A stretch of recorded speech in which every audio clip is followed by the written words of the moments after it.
Silicon valley bank के डूबने की खबरें लगातार सुर्खियों में बनी हुई है। ये अमेरिकी बैंक है, लेकिन इसकी खबरें दुनिया भर में पढ़ी जा रही हैं।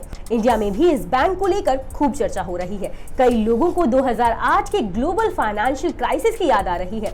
इससे इन्वेस्टर्स के बीच डर का माहौल है। इंडिया में भी बैंकों में डिपॉजिट रखने वाले लोग थोड़ा डरे हुए हैं। वो जानना चाहते हैं कि क्या एसवीबी के डूबने का असर इंडिया में भी बैंकों पर पड़ सकता है।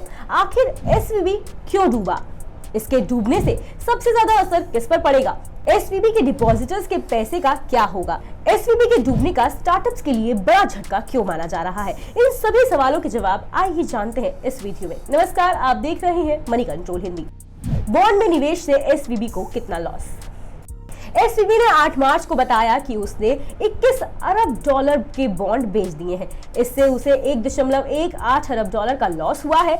उसने ये भी कहा कि वो पूंजी जुटाने की कोशिश कर रहा है। बैंक के इस ऐलान के बाद उसके डिपॉजिटर्स डर गए। उन्होंने बैंक से अपने डिपॉजिट निकालने शुरू कर दिए। बैंक की ब्रांचेस के बाहर इसके कस्टमर्स की लंबी लाइन लग गई। डिपॉजिटर्स को लगा कि एसवीबी में उनका पैसा सुरक्षित नहीं है। ज्यादा नुकसान की स्थिति में उनका डिपॉजिट भी डूब सकता है। शेयरों के भाव में आई कितनी गिरावट। एसवीबी के फाइनेंशियल स्थिति खराब होने को लेकर तरह तरह की चर्चाएं शुरू हो गई। इसका असर इसके शेयरों की कीमतों पर भी पड़ा। इसके शेयर के प्राइस 60% से ज्यादा टूट गए। शेयर मार्केट में अफरा तफरी मच गई।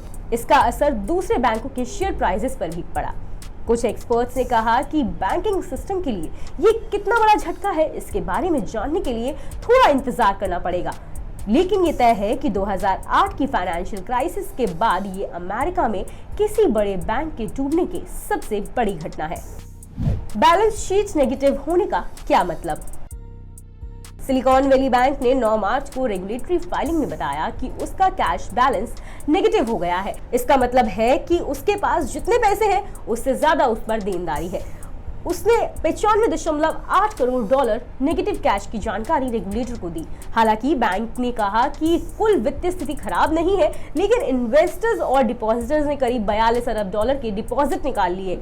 इससे बैंक का वजूद खतरे में पड़ गया। 10 मार्च को किसने किया बैंक को बंद करने का ऐलान।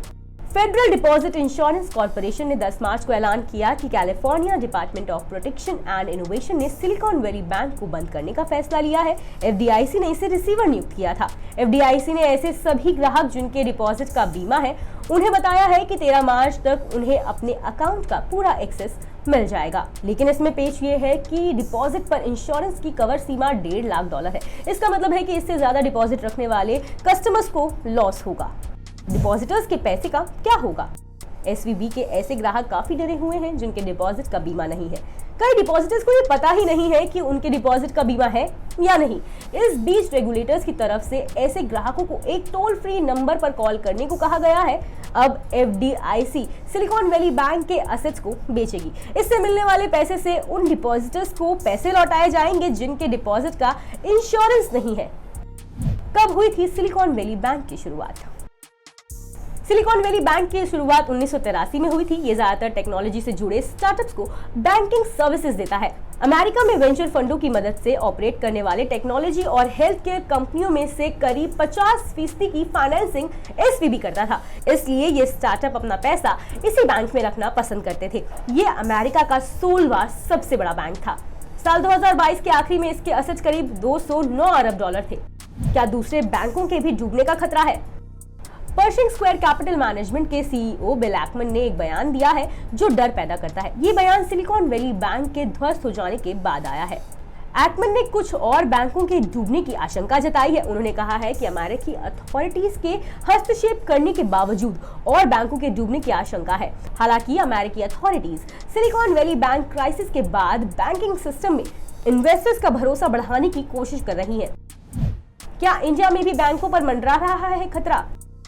स्टेक होल्डर एम्पावरमेंट सर्विसेज के जे.एन. गुप्ता ने कहा, जहां तक इंडियन बैंकिंग सेक्टर का संबंध है तो एसवीबी के डूबने का इस पर कोई असर नहीं पड़ेगा। लेंडिंग रेशियो के मामले में इंडियन बैंक अभी बहुत सिक्योर स्थिति में है।